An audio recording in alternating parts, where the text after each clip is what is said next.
그리고 말씀을 쭉 들어보니까 미국 주식에 주로 투자하시고 한국 주식 얘기는 없었던 걸로 알고 있어요. 그리고 사실 재테크 방법도 다양하고 투자 대상이 많은데 오로지 그 미국 지수에 투자하는 그렇게 된 계기가 있나요? 궁금하네요. 미국 쪽에 이제 좀 공부를 좀 하다 보니까 사실 이 좀 역사적인 공부까지 좀 들어가게 됐었는데 좀 약간 지루한 내용일 수도 있지만은 이제 사실 전 세계 이제 기축 통화가 사실은 이제 달러가 아니라 예전에는 이제 영국 파운드였죠. 파운드였죠.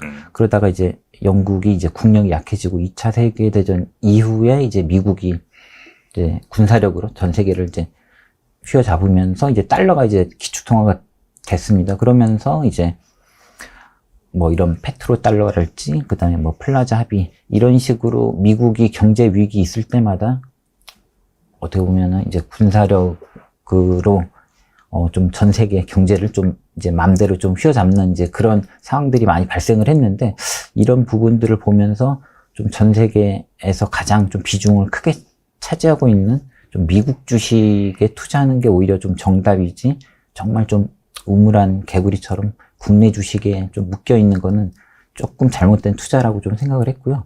그리고 이제 두 번째로 지금 제가 이제 전 영상에서 이제 압구정 현대 아파트랑 이제 미국 지수 투자 수익률 비교를 언급을 한 적이 있는데 좀 그 부분에 있어서 좀 굉장히 많은 댓글들, 공격들이 있었는데 이제 우리나라 이제 많은 분들이 이제 부동산이 최고다라는 좀 마인드가 좀 깔려 있어가지고 그 중에서도 우리나라 좀 대장 아파트, 압구정 현대 아파트, 우리나라 대장 아파트가 이런 미국 지수 투자보다 좀 수익률이 낮다는 걸 좀 이해를 좀 못 하시는 분들이 많더라고요. 그래서 압구정 현대 아파트가 18년 동안 269%가 상승했습니다. 그래서 우리나라 뭐 대장 아파트 35평 기준으로 2006년도에 이제 11억 5천만 원에 거래가 됐는데 최근에는 42억 5천만 원에 거래가 됐습니다.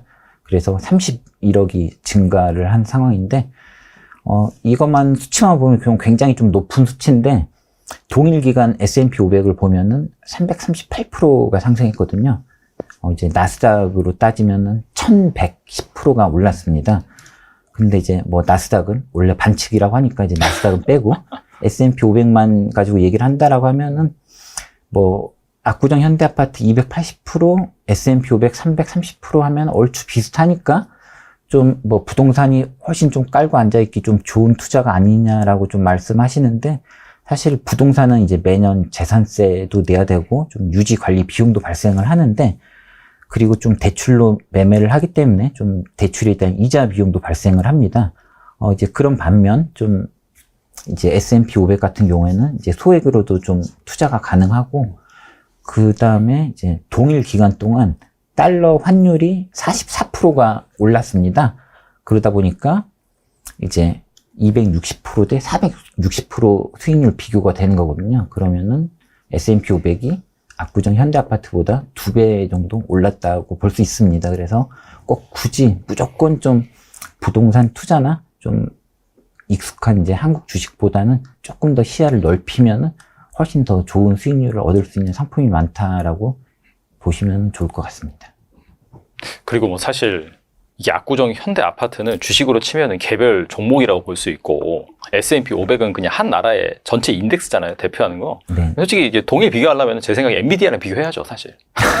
그러면 이제 게임이 안 되는 게임이 거예요. 안 되죠. 네. 게임이 안 되고 그다음에 사실 미국이 그러면은 더 안전하냐 아니면은 강남 아파트가 안전하냐라고 봤을 때는 그것도 이제 비교가 안 되는 거고요. 네, 맞습니다. 말씀을 들어보면서 저도 생각해봤는데 비교 대상이 아니라고 생각이 되네요, 사실. 그리고 S&P 500 ETF에 해외 직투를 할지 아니면은 국내에 상장된 ETF를 통해서 투자를 할지 고민하신 분들도 계신데 어떤 방법이 좋을까요?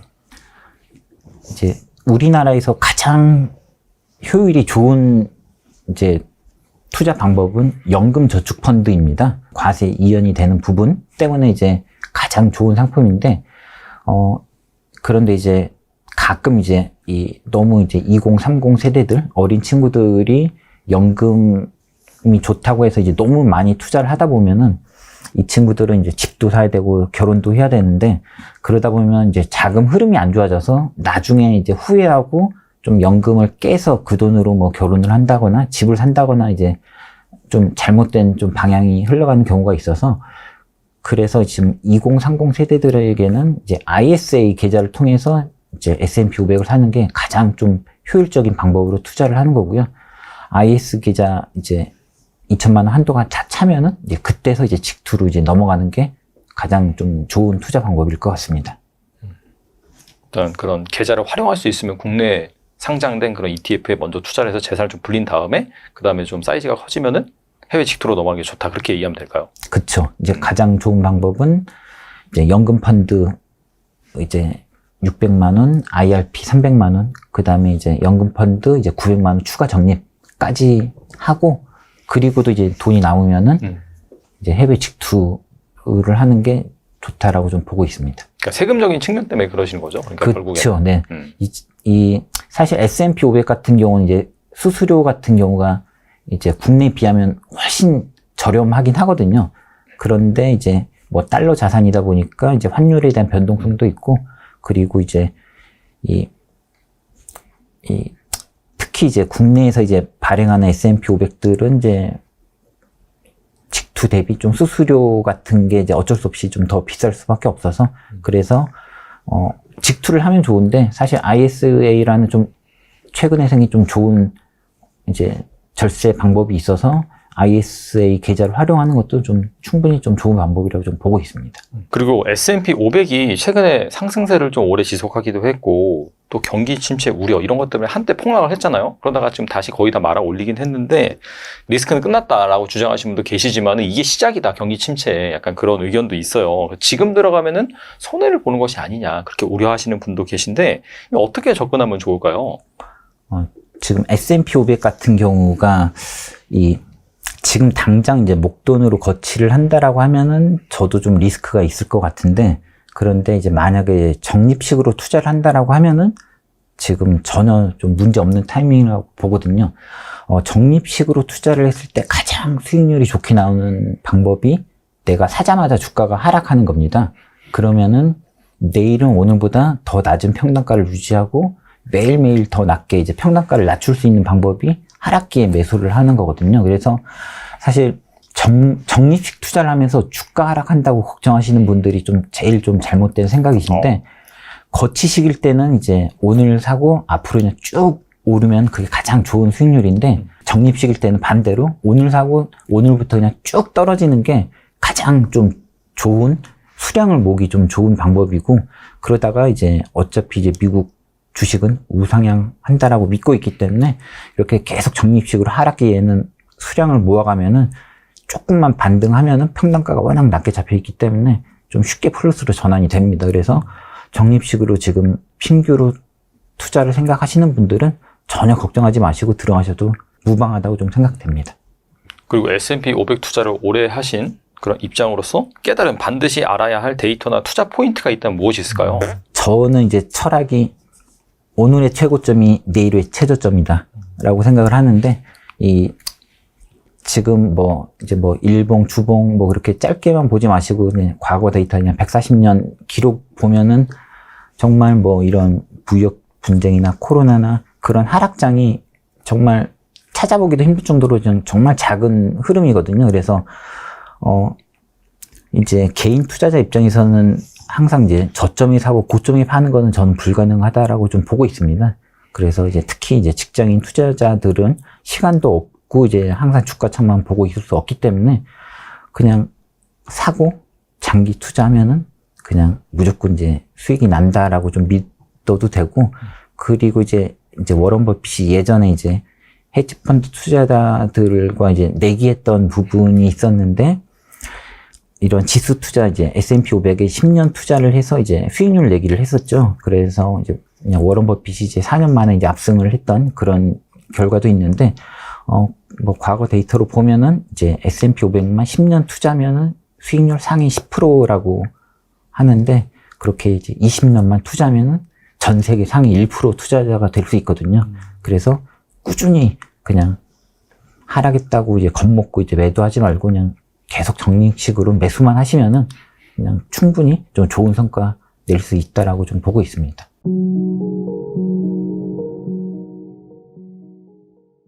S&P 500 ETF를 적립식으로 사 모았다가 손해를 봤다는 사람들도 있더라고요. 이런 분들의 또 특징도 말씀해 주신 걸로 아는데 S&P 500 투자를 할 때 제일 중요하게 봐야 할 그럴 점이 일단 무엇이 있을까요? 네, 일단 말씀해 주신 대로 정말 요즘 S&P 500, 이 전체적으로 미국 지수에 대한 관심이 많아지고 있는 것 같은데요. 제가 생각했을 때 S&P 500 같은 ETF를 투자할 때 가장 중요한 핵심 포인트는 이 장기적으로 적립식 투자를 해서 모아가는 게 아닐까 이렇게 생각을 합니다. 그래서 제가 생각했을 때 S&P 500, 똑같은 S&P 500 ETF에 투자를 하시더라도 이제 간혹 가다 좀 손해를 보시거나 실패를 하시는 분들의 특징을 보시면 한 번에 많은 금액을 투자를 들어갔다가 뭐 조정이 오거나 하락장이 왔을 때 뭐 10% 이상 막 빠지거나 이러면 조금 불안해서 팔아버리는 경우가 있거든요.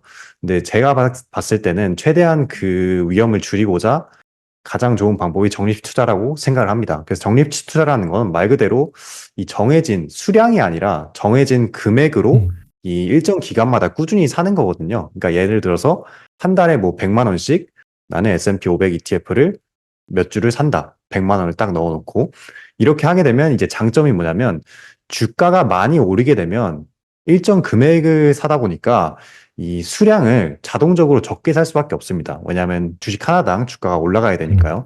근데 반대로 주가가 떨어지게 되면 이 수량을 그만큼 더 많이 사게 되겠죠. 똑같은 100만 원이라도. 그러니까 이게 적립식 투자의 원리입니다. 어떻게 보면. 그러니까 자동으로 이 시장이 올라갈 수도 있고 떨어질 수도 있는데 이 시장의 변동성을 상쇄시킬 수 있는 전략이 바로 적립식 투자라고 말할 수 있는 거죠. 그래서 이 적립식 투자의 또 다른 중요한 포인트 중 하나가 이렇게 이렇게 적립식으로 꾸준히 한 달에 뭐 몇만 원씩 ETF를 사서 모아갈 거라면 아무래도 기왕 하는 거 10년, 20년간 좀 장기적으로 꾸준히 유지하는 게 굉장히 중요해요. 왜냐하면 단기적으로 뭐 1년에서 5년 사이에는 내가 샀을 때보다 언제든지 시장이 크게 하락하는 경우가 많아요. 최근에도 보면 이제 몇 프로씩 빠지는 조정이 있긴 했는데 이런 식으로 좀 단기적으로 1년, 5년 사이에는 이런 하락이 충분히 발생할 수 있다. 근데 반대로 좀 투자 기간을 길게 가져갔을 때에는 장기적으로는 웬만하면 우상향하고 안정적인 수익을 볼 수 있다. 그리고 이제 제가 그 S&P 500 ETF 투자를 설명한 영상에서 또 다뤘던 재밌는 이야기 중 하나가 이게 저도 미국에 그 한 블로그 글에서 이걸 좀 보고 되게 재밌다고 생각해서 소개를 시켜드렸는데 이 네브라스카 오마하에 이 두 명의 형제가 있었다고 합니다. 이제 두 형제의 이름은 이제 워런과 월리라는 두 사람인데요. 이 형인 워런은 내재 가치보다 조금 저평가된 주식 위주의 투자를 즐겨 했습니다. 근데 반대로 동생 월리는 이런 저평가 가치 투자보다는 좀 그 시대의 핫한 트렌드 주식, 요즘은 치면 뭐 AI 주식들을 뭐 열심히 찾아서 그런 핫한 트렌드 주식들을 투자를 많이 했던 거죠. 근데 원리는 이 투자 방식으로 좀 투자 성과가 안 좋았습니다. 항상 좋은 핫한 트렌드의 주식을 샀다고 하면 고점에 좀 물려서 바로 떨어지고 손해를 보고 팔아버리는 경우가 많았죠. 그래서 이걸 느끼고 원리는 주식 투자는 나랑 안 맞구나. 이렇게 생각을 하고 한동안 주식 투자를 접게 됩니다. 그래서 이렇게 접고 원래는 그냥 주식을 안 하려고 그랬는데 어느 날 좀 원리에게 좀 다른 전환점이 찾아오죠.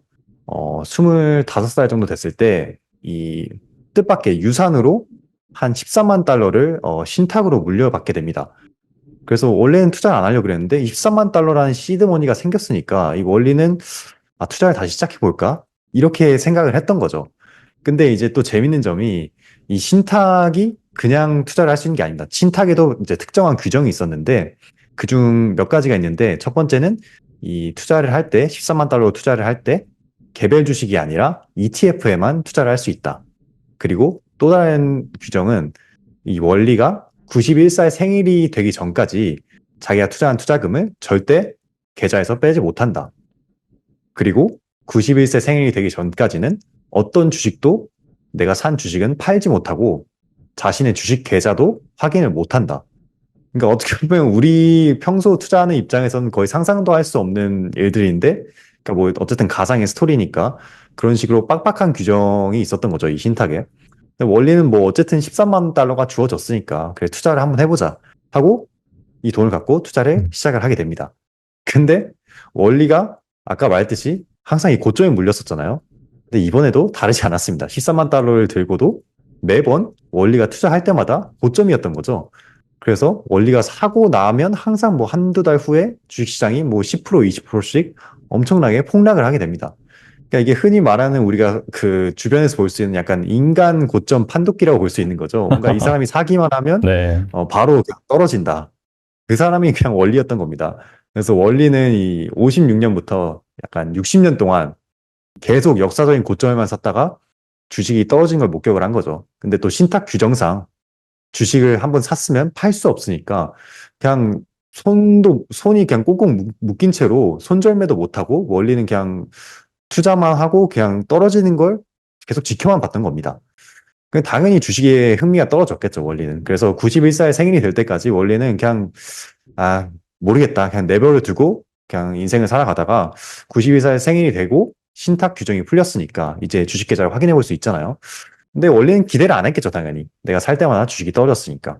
그래서 기대를 안 해보고 계좌를 확인했는데 돈이 얼마가 돼 있었냐면 25살에 처음 신탁 금액이 14만 달러였다고 했잖아요. 그 금액을 계속 투자를 했는데 이 14만 달러가 91살 생일에 1860만 달러까지 불어났습니다. 그러니까 26살부터 그 91살까지 한 143배 정도가 뛴 거죠. 그러니까 연수익률로 따지면 이게 한 10.5% 정도였다고 합니다. 그러니까 원리가 그냥 역사적인 고점에만 투자했는데 단지 팔지만 않았다는 이유만으로 강제로 들고 있었는데도 이 연수익률이 10% 이상이 찍힌 거죠. 그러니까 저도 이걸 참 보고 역시 그러니까 S&P 500의 위대함은 대단하다. 이 장기적으로는 꾸준히 우상하는구나. 그리고 정말 중요한 것은 이 적립식 투자, 이 장기 투자에 대한 믿음을 갖고 팔지 않고 계속 들고 간다면 투자에 성공할 확률이 굉장히 높지 않을까.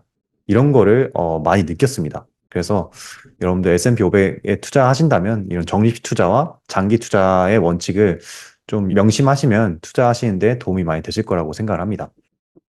근데 최근에 이제 그 S&P 500 지수가 뭐 전반적으로 이 뭐 엔캐리 트레이드 이슈도 있고 경기 침체 우려라든지 이런 것 때문에 단기적으로 좀 폭락을 겪기도 했잖아요. 지금은 거의 다 말아 올리긴 했는데, 그리고 또 금리 인하가 예고돼 있고 또 미국 대선과 같은 불확실성이 뭐 자리하고 있는 그런 이벤트가 있는데, 지금 이런 상황에서도 S&P 500 투자, 뭐 물론 장기적으로 가져간다 벌 수 있겠지만은 이 타이밍 관점에서 좀 괜찮을까 고민하신 분도 계실 것 같아요. 어떻게 생각하세요? 네, 맞습니다. 이건 사실 S&P 500이나 뭐 미국 주식을 처음 시작하신 분들이라면 누구나 겪을 수 있는 고민이라고 생각을 하는데요. 내가 지금 처음 시작하는데 지금 들어갔다가 요즘 S&P 500이 엄청 막 최근 몇 년간 올랐다는 소리를 들었는데 내가 들어갔는데 그게 고점이면 어떡하지? 이런 고민을 하시잖아요. 근데 제가 생각했을 때 이 S&P 500은 항상 그래 왔던 것 같습니다. 지난 뭐 10년, 100년간 이 수많은 하락과 상승을 반복했어요. 미국의 역사를 보면. 뭐 가장 최근 코로나 때, 그리고 뭐 2022년 최근에도 보면 큰 하락과 조정을 겪었지만 결국 다시 반등을 하고 뭐 지난 10년을 보면 S&P 500은 정말 높은 수익률을 보여주면서 꾸준히 우상해왔죠. 그러니까 이게 역사적으로 계속 반복되는 사이클이라고 생각을 합니다. 과거에도 뭐 세계전쟁이 있었고요. 닷컴 버블이 있었죠. 그리고 2008년 금융위기. 저는 모두 마찬가지였다고 생각을 합니다. 이런 단기적인 하락은 언제든지 일어날 수 있어요. 하지만 이거가 두려워서 이 투자를 시작하지 않는다면 이 장기적으로 얻어갈 수 있는 S&P 500의 수익률을 놓치는 게 너무 아깝다고 생각을 합니다. 근데 여기서 이제 물론 하락이 두려울 수 있죠. 그럼 이 하락에 대응하기 위해서 좋은 전략이 뭐냐면 아까 말씀드렸듯이 이 적립식으로 꾸준히 조금씩 모아가는 거라고 생각을 합니다. 그러니까 한 번에 내가 투자금이 1억이 있다고 1억을 바로 지금 S&P 500에 풀매수를 넣는 게 아니라 이 조금씩 나눠서 한 달에 뭐 100만 원, 몇백만 원씩 모아가면서 이 나눠서 사다 보면 이 시장의 변동성이 조금 상쇄가 되고 만약에 시장이 떨어지더라도 한 번에 많이 사는 게 아니기 때문에 내가 손해가 적고 반대로 이제 떨어질 때 많이 사고 또 이제 올라갈 때는 조금 사는 이런 적립식 투자의 효과를 누리게 되면서 이 장기적인 S&P 500의 10년, 20년 동안의 우상향 파도를 자연스럽게 올라탈 수 있는 투자 방법이라고 생각을 합니다. 그래서 이 부분은 여러분들이 물론 처음에는 걱정되는 게 많다. 근데 크게 걱정할 필요가 없다. 내가 적립식으로 장기적으로 들고 갈 수 있는 믿음만 있다면.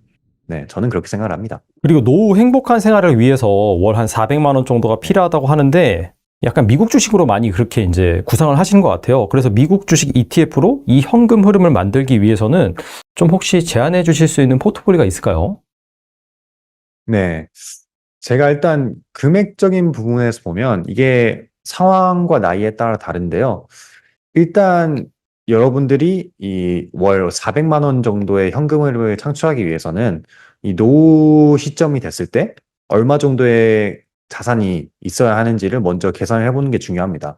그래서 저는 일단 여러분들 현재 나이와 은퇴 나이를 한번 생각을 해보고 이 두 개를 빼면 이 투자 기간이 나오겠죠. 그럼 이제 중요한 게 그 투자 그 노후 시점에 얼마가 있어야 되냐 이걸 계산할 때 저는 일단 월 400만 원이라고 가정을 한다면 1년에 4,800만 원이잖아요.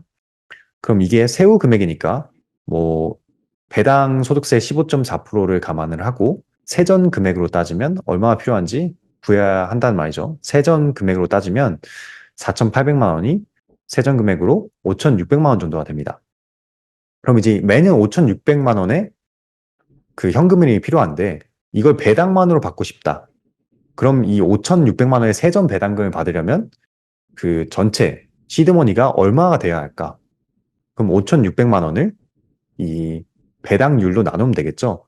그래서 미국 고배당주 같은 경우는 배당률이 한 5% 되는 주식들이 많으니까 5%로 나눈다고 치면 그 노후 시점에 필요한 시드머니는 한 11억 3천만 원 정도 된다고 보시면 됩니다. 배당만으로 먹고 사는 딱 그 필요한 시드머니라고 가정을 한다면 말이죠. 그럼 이제 은퇴 시에 11억 3천만 원을 위해서 매달 내가 지금 이 시점에 얼마를 투자해야 될까? 이걸 한번 계획을 짜보는 것도 굉장히 도움이 된단 말이죠. 제가 그래서 이걸 한번 계산을 직접 해봤는데 물가 상승률 뭐 한 2% 정도까지 감안을 하고 여러분들이 투자 수익률을 10%로 잡는다고 가정을 해볼게요. 그게 이제 S&P 500 지수에 배당을 재투자했을 때 연평균 수익률이 장기적으로 10% 정도였으니까 그럼 이제 투자 수익률을 10% 가정을 하고 미래 가치가 11억 3천만 원이 되기 위해서 내가 지금 매달 얼마를 넣어야 되냐 이거를 계산해 봤을 때 이거는 사람마다 이 투자 기간에 따라 다릅니다. 그래서 저는 일단 은퇴 나이를 60세로 잡고 20세에서 60세, 30세에서 60세, 40세에서 60세 이 각각 세 가지 시나리오를 한번 계산을 해봤는데요. 보니까 20세에서 60세 이 40년간 투자하는 경우라고 쳤을 때는 한 달에 한 50만 원 정도면 미래 가치가 11억 3천만 원까지 도달하겠다. 연수익률 10%면. 그리고 30세에서 시작을 하게 되면 매달 100만 원만 넣으면 이렇게 가능하겠다. 계산이 나왔고요. 그리고 40세에서 60세 같은 경우에는 한 달에 250만 원이 필요하다는 계산이 나왔습니다. 그래서 어쨌든 이렇게 장기적으로 투자를 하는 건 좋은데 결국 안정성과 믿음이 필수잖아요. 그래서 저 같은 경우에는 이렇게 가져갈 거라면 어떻게 포트폴리오 구성하는 게 좋냐? 저는 아까 말씀드렸듯이 길게 갖고 갈 거라면 제일 분산이 잘 돼 있고 이 안정적인 S&P 500 ETF 기반 ETF를 추천할 것 같습니다. 이게 뭐 국내 기반 ETF일 수도 있고 해외 기반 ETF일 수도 있죠. 그러니까 워렌 버핏 제가 정말 존경하는 투자자가 워렌 버핏인데 이 워렌 버핏이 말하기를 이 90%의 투자자들은 그냥 S&P 500의 ETF에 투자를 하는 것만으로도 그냥 웬만한 대부분의 투자자들보다 좋은 성과를 낼 것이다. 이렇게 얘기를 했단 말이죠. 그 이유가 뭐냐? 결국 S&P 500은 이 미국을 대표하는 지수란 말이죠. 그리고 미국이 망하지 않는 이상, 미국 경제가 잘 되는 이상 S&P 500은 꾸준히 오를 거다. 그런 믿음이 있기 때문에 저 같은 경우에는 S&P 500 ETF를 위주로 적립식 투자를 가져가는 걸 이제 추천을 드리고 만약 여러분들이 좀 다른 투자를 해보고 싶다면 이제 S&P 500에 뭐 나스닥을 좀 섞는다거나 아니면 배당을 받고 싶다면 SH를 섞는다거나 이런 식으로 갈 수는 있겠죠. 근데 저는 장기적으로 봤을 때는 메인은 S&P 500으로 가져가는 게 좋겠다. 이렇게 생각을 합니다.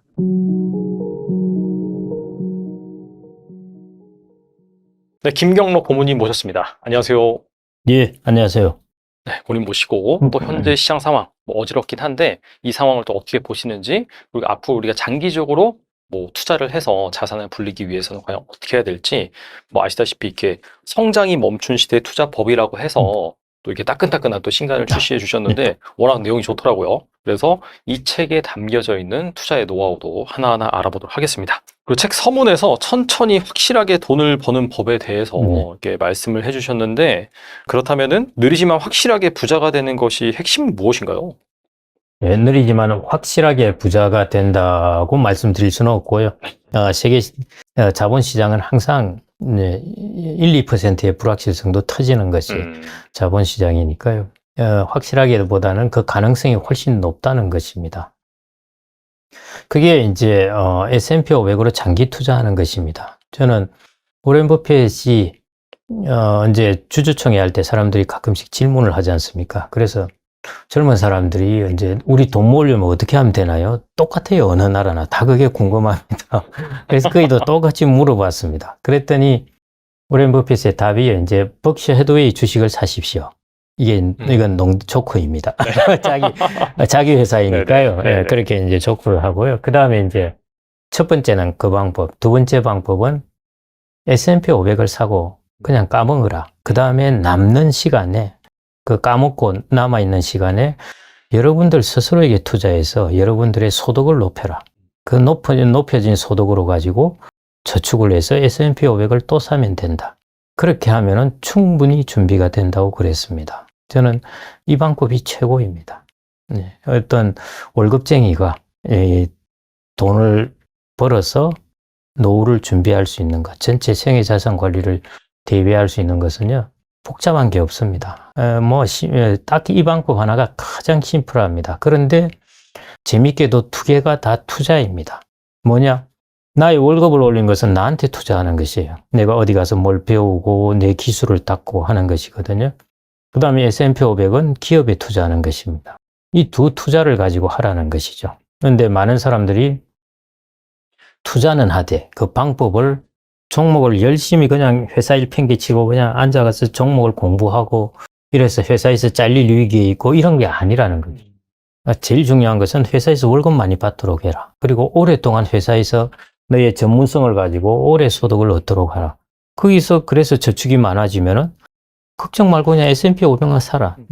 그 외에는 다른 거 신경 쓸 필요 없다는 것이죠. 뉴스도 보지 말고 뭐도 할 필요 없다는 것이죠.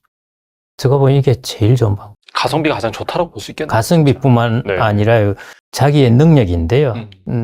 예를 들어 열심히 공부하고 자료를 찾았다고 해서 투자를 잘하는 게 아닙니다.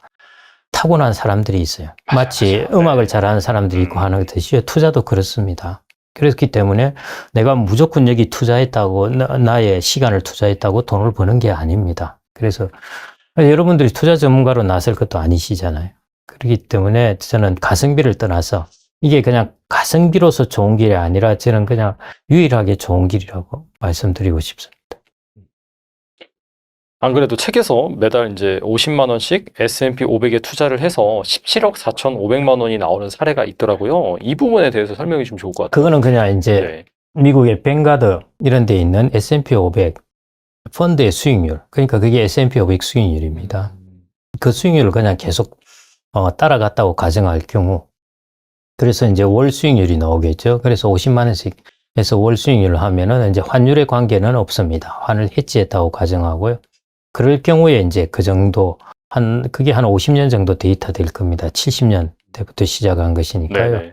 그렇게 되면은 이제 그 정도 성과를 보인다는 것이고, 그래서 제가 이제 거기에서 말씀드리고 싶은 메시지는 두 가지인데, 첫 번째는 우리가 생각지 못한 그런 복리 효과로 엄청난 성과를 보일 수 있다는 것. 두 번째는 그게 그렇게 마음 편하게 일어난 성과가 아니라는 것입니다. 어떤 경우에는 보면은 거의 10년 동안 내 자산이 불어나지가 않습니다. 내 돈을 집어넣었는데도 돈이 안 불어나는 거예요. 돈이 집어넣은 건 그럼 불어나야 되잖아요. 안 불어난다는 것은 수익률이 마이너스가 되고 있다는 뜻이죠. 10년간 그러면 진짜 멘탈이 예. 힘들 것 같아요. 그래서 네. 주식시장이 그렇습니다. 어. 예, 그래서 그런 상황도 극복하고, 그 다음에 그런 상황이 지나고 나면은 비효율적인 것들이 많이 제거되었다는 뜻입니다. 많이 단단해졌다는 것이죠. 그러고 나면은 이제 주식시장이 날아가듯이 확 올라가 버립니다. 이제 이런 부분들을 이제 제가 좀 보여주고자 한 것이고요. 그래서 주식시장은, 제가 미래세스에 들어오고 나서 그때 이제 들었던 이야기 중에 하나가 이제 우보호시라는 말이 있습니다. 그게 이제 소의 걸음으로 그 다음에 호랑이의 눈을 가지라는 것인데요. 호랑이의 눈이라는 것은 이제 시장을 보는 눈입니다. 그리고 소의 걸음이라는 것은 이제 장기 투자로 뚜벅뚜벅 그렇게 이제 좀 미련한 듯이 그렇게 가라는 것인데요. 그 말은 조금 손해를 보고 있어도 그냥 계속 그냥 주식에 들어가는 것이죠. 내가 야 주식에 넣었다가 연금에 넣었는데 마이너스가 난 겁니다. 다 옮겨버려. 이래가지고 예금으로 하겠다. 이렇게 하는 것이 아니라 그냥 미련하게 어떤 사람이 한 사람을 사귀는 데 있어서 그 사람이 뭔 변덕을 부려도 그냥 꾸준하게 그 사람을 좋아하듯이 이제 그런 것들이 이제 우보라고 할 수가 있고요. 호시라는 것은 이제 내가 어떤 시장을 택할 것인가 하는 것이죠. 자본은 다 똑같은 것이 아닙니다. 어디든 미련한 일을 하는 것은 안 좋아요. 우보만 하는 것은 예를 들어 이상한 사람을 만나고 있으면서 나의 진심은 변함없다. 어리석은 사람이에요. 그러니까 현명한 사람이 되려면은 호시를 가져야 됩니다. 그 말은 어느 시장에 예를 들어 아프리카의 주식시장에 내 돈을 갖다 넣을 것인지 미국의 시장에 갖다 놓을 것인지 그게 호랑이의 눈입니다. 그래서 그걸 이제 결정을 하고 그 다음에 꾸준하게 그걸 믿고 오렌 버핏이 이야기한 바에 따라서 그렇게 되면은 이제 투자에서 성공할 수 있다는 것인데요. 그게 이제 S&P 500의 모습이라고 보시면 되겠습니다. 그리고 워렌 버핏이 좋아하지 않는 자산 중에 하나가 예금이라고 나오더라고요. 네. 예금의 단점이 무엇이고 예금 대신에는 어떻게 하는 것이 좋을까요? 예금의 단점은 이제 워렌 버핏은 그게 아예 세 가지 투자가 있는데 그 중에 예금이나 MMF는 나쁜 투자라고 그랬습니다. 그 이유는 이제 단기적으로는 괜찮아 보이는데 장기적으로 구매력이 손상되기 때문에 오히려 손해를 본다는 것입니다. 내 돈이 물가의 감가상각을 당한다는 것이죠. 그래서 이제 워렌 버핏은 왜 나쁜 투자라고 그랬냐면은 우리가 사기꾼이 있으면은 조폭은 보면은 놀래서 피합니다. 그런데 미남으로 생긴 사기꾼한테 다 당해요. 근데 그게 예금이라는 것이 단기적으로는 너무 안정적이고 좋으니까 사람들이 여기 푹 빠져버립니다. 그런데 단기적으로 좋은 것이지 장기적으로 좋은 게 아니거든요. 푹 빠져서 장기적으로 그냥 쭉 가다 보면은 이게 자산관리의 상품은 아니라는 겁니다. 그래서 예금의 본질을 잘 주시하라는 것이죠. 예금의 가격이 안 변합니다. 우리가 이자를 받는다고 하더라도요. 100년이 지나도 예금의 원금은 그대로예요. 주식은 오르죠. 당연히 가격이 변하죠. 부동산도 가격이 변하죠. 예금의 본질은 가격이 안 변합니다. 그래서 우리가 그 원금을 예를 들어 10억 원을 예금을 해놨다. 그러면은 이게 한 10년 지나고 물가가 예를 들어 한 3%씩 오른다 하면요. 거의 가치가 7억 4천 정도로 떨어집니다. 내 돈에서 2억 6천 정도가 원금에서 감가상각을 당해버리는 것이죠. 20년 지나면 더 많이 당하겠죠. 1년 지나면 별로 안 당해요. 그래서 1년이나 이런 데는 괜찮습니다. 그래서 예금의 본질은 단기 상품입니다. 거기에 맞게끔만 운용하면은 베스트예요. 근데 단기 상품을 가져와서 10년, 20년을 운용하면은 그렇게 되면은 이제 자기도 모르게 자기의 돈을 감가상각 당하게 되고 돈을 잃게 되는 것입니다. 그래서 제가 이전에 경제학에서 처음에 한 40년 전에 배웠던 게 아직도 기억에 나는 것 중에 하나가 money is a veil. money는 베일과 같은 것이라는 것입니다. 일종의 우리가 돈을 풀어서 물가가 올라가면은요. 물가가 올라가서 좋다고 생각하지만은 결국 내 임금도 오르고 물가가 오르고 해서 변한 게 없다는 것입니다. 베일이라는 것이. 그래서 마찬가지로 이제 시간이 지나가지고 물가가 오르게 되면은 물가로 인해서 나의 자산의 가치가 손상당하는 것, 이것을 꼭 좀 생각을 하셔야 됩니다. 그래서 자산 관리할 때 그 부분을 반드시 생각을 하셔야 되고요. 그래서 장기로 자산을 어차피 자산 관리는 장기니까요. 그럴 때는 예금 부분이 그게 저는 예금을 하나도 갖지 말라는 것이 아니고 그것도 유동성으로서 필요합니다. 그래서 일정 부분을 갖는 것이 폭을 제한해 놓으라는 것입니다. 예금 대신에 약간 채권을 가져가는 것도 하나의 방법일 수 있을까요? 어떻게 보세요? 저는 이제 자산 관리할 때는 채권이 더 좋다고 합니다. 왜냐하면은 주식하고 채권이 궁합이 잘 맞기 때문에요. 주식의 가격이 떨어질 때는 일반적으로 채권의 가격이 오르고 경기가 좋아서 금리가 올라서 채권 가격이 떨어질 때는 주식의 가격이 오르고 해서 이 두 개가 궁합이 잘 맞게 서로 시소 하면서 이렇게 가는 것이거든요. 근데 예금은 그런 부분이 아니죠. 최근에 이제 8월 초에 주가가 급락할 때 채권 가격이 확 올랐습니다. 네. 이 두 개가 내가 채권과 주식을 갖고 있으면은 두 개가 하나는 떨어졌는데 하나가 올랐네 하면서 좀 손실을 커버를 해주는데요. 예금을 가지고 있었다. 주가가 급락하면은 그냥 그대로 지키고 있습니다. 그런 면에서 예금과 주식의 궁합보다는요, 채권과 주식의 궁합이 좋습니다. 그래서 여러분들이 포트폴리오를 가질 때 저는 그래서 예금보다는 채권을 갖는 것이 훨씬 좋은 포트폴리오라고 이야기를 하고 있고요. 예금 같은 경우에는 그냥 단기 유동성으로 갖는 것, 그 정도로 보셔야 될 것 같습니다. 그 노후 준비 관점에서 약간 배당 ETF 투자에 관심 많으신 분도 계시더라고요. 특히나 요즘에 워낙 그 월배당 ETF에 관심 많으셔가지고 네. 상품도 다양하게 나오고. 근데 이제 앞서서도 늘 그 S&P 500 ETF를 많이 강조를 하셨는데, 만약에 노후 준비로 월배당 ETF, S&P 500 ETF 무엇이 더 적합하다고 보시나요? 그 나이에 따라 다른데요. 여러분들이 젊은 나이라면 S&P 500, 그 다음에 내가 퇴직을 해서 소득을 금융자산에서 이제 금융소득을 얻어야 된다 할 때는 이제 월배당 ETF를 하는 것이죠. 그래서 축적을 할 때는 자산의 수익률 S&P 500으로 축적을 하시고, 내가 인출을 할 때는 캐시플로우가 좋은 것들로 금융상품을 바꾸어 가야 됩니다. 그래서 축적할 때와 인출할 때는 조금 디메인 차원이 다릅니다. 그래서 축적할 때는 내가 주식의 비중을 얼마를 가질까, 채권의 비중을 얼마를 가질까 하는 자산 배분이 중요하게 되는 것이고요. 인출할 때는 내가 방금 말씀하셨듯이 월배당을 얼마나 가질까, 종신연금을 얼마 가질까 하는 이런 식으로 내가 캐시플로우 나오는 상품군을 어떻게 배분하느냐 하는 프로덕트 엘로케이션, 상품 배분이 중요해집니다. 그래서 그거는 나이에 따라서 다르게 가져가야 합니다.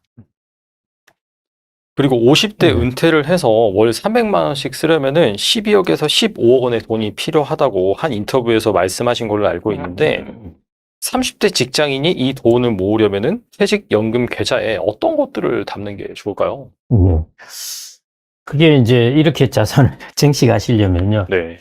그러니까 이제 계산을 아까 이제 한번 했던 거에 따르면은 이제 월 100만 원으로 해서 이제 주식을 한 60% 뭐 이 정도 가지게 되면은, 혹은 뭐 70%, 60% 큰 차이는 안 납니다. 그러니까 퇴직연금 DC형이나 IRP에서 위험자산 한도로 최고로 해준 것이 이제 70%인데, 그 정도 비중을 이제 갖고 계속 간다 하면은 월 100씩 해서 30년 딱 그러면은 이제 그게 현재 가치 기준으로 해서 5억 원 정도 되지 않습니까?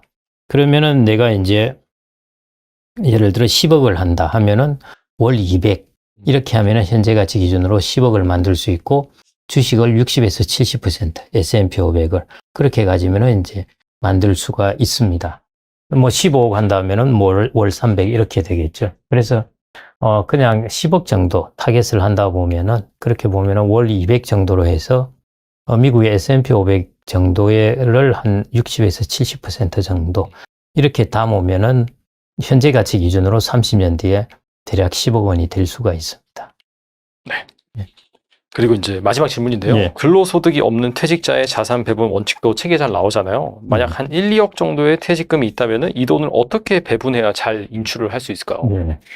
1, 2억에서 사실은 여러분들이 이제 소득을 만들어내기는 쉽지 않습니다. 쉽지 않고요. 1, 2억 같으면은 이게 거의 월 한 1억 같으면 월 한 30, 40만 원 정도? 이 정도 이제 종신으로 본다면은 그 정도 소득으로 만들 수 있을 정도이거든요. 그거보다 뭐 그렇게 크게 많이 만들어내기도 쉽지 않고요.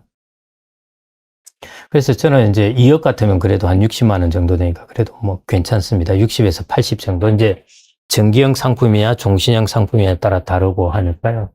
대략 그 정도 60, 80 이 정도 사이 정도라고 이제 보시면 될 것 같고요. 뭐 그렇게 이제 우리가 소득을 만들어내도 되고, 제가 그는 일반적으로 여러분들이 아시는 방법일 거고요. 제가 이제 좀 하나 이제 발상의 전환인데, 투자의 대상은 기업도 투자의 대상이지만 나도 이제 투자의 대상입니다. 그래서 월 한 내가 금융자산을 1억 원을 가지고 있다. 그러면 그거 해봐야 아까 말씀드렸듯이 한 40만 원 이 정도 나오는데, 1억 중에서도 한 1,000만 원을 나한테 투자해서 내가 자격증을 따게 해서 그 자격증으로 취업을 한다 하면 훨씬 높은 수익률을 얻을 수 있습니다. 그래서 저는 그 방법을 좀 써보시면 어떨까 싶고요. 1억, 2억 되는 거로 똑같이 금융자산에서 해봐야 사실은 큰 차이가 없는 것이고, 나한테 투자해서 내가 좀 여러분들이, 제가 어디 갔을 때 이제 한 분이 50대 중반이셨는데요. 관리직 쪽을 오래 했답니다. 그래서 자기도 기술직은 어디 가도 보니까 다 일자리가 있는데, 자기는 일자리가 막막하다는 것이죠. 그래서 이제 회사에서 준비해주는 기간 동안에 그 안전관리자 그쪽에 이제 자격증을 준비를 한다 그러고요. 그렇게 되면은 중대재해처벌법 이런 것 때문에 거의 수요가 많답니다. 그래서 자기 선배님들 같은 경우에는 이제 가서 자리를 잡고 그러고 나니까 월 한 1,000만 원 정도를 벌더라는 것이죠. 잘 보네요. 어마어마한 투자, 좋은 투자인 것이죠. 네네. 이게 자기 자신에 대한 투자입니다. 그런 자격증을 요즘에 이제 내일 배움 카드라든지 뭐 이런 것들 통해서 이게 5년 동안에 300에서 500만 원까지 교육비를 지원해 주는 것이거든요. 이거 활용하고 자기 돈 좀 가져와서 활용하고 이래서 그런 자격증을 준비해서 좀 따셔서 그래서 소득을 버는 것. 저는 그게 괜찮은 방법이 아닌가 싶습니다. 네, 1시간이 넘게 또 이렇게 성장이 멈춘 시대, 사실 점점 둔화되고 있는 거 맞고, 장기적으로 인구 구조도 사실 그렇게 될 수밖에 없는데, 이런 상황에서 우리가 이제 어떤 자산에 뭐 투자를 해야 되고, 그다음에 투자 심리적인 측면이라든지, 뭐 포트폴리오 배분 잘 설명을 해주셨는데, 꼭 한번 사서 읽어보신다면은, 여러분의 뭐 노후 자금이라든지 아니면은 젊으신 분들 같은 경우에는 지금부터 어떻게 뭐 몇십 년간 투자를 하실지 정말 좋은 그런 기준을 제시해 주기 때문에 좋은 큰 도움이 될 거라고 생각이 됩니다. 네, 지금까지 김경록 고문님 나와주셔서 감사합니다. 네, 감사합니다.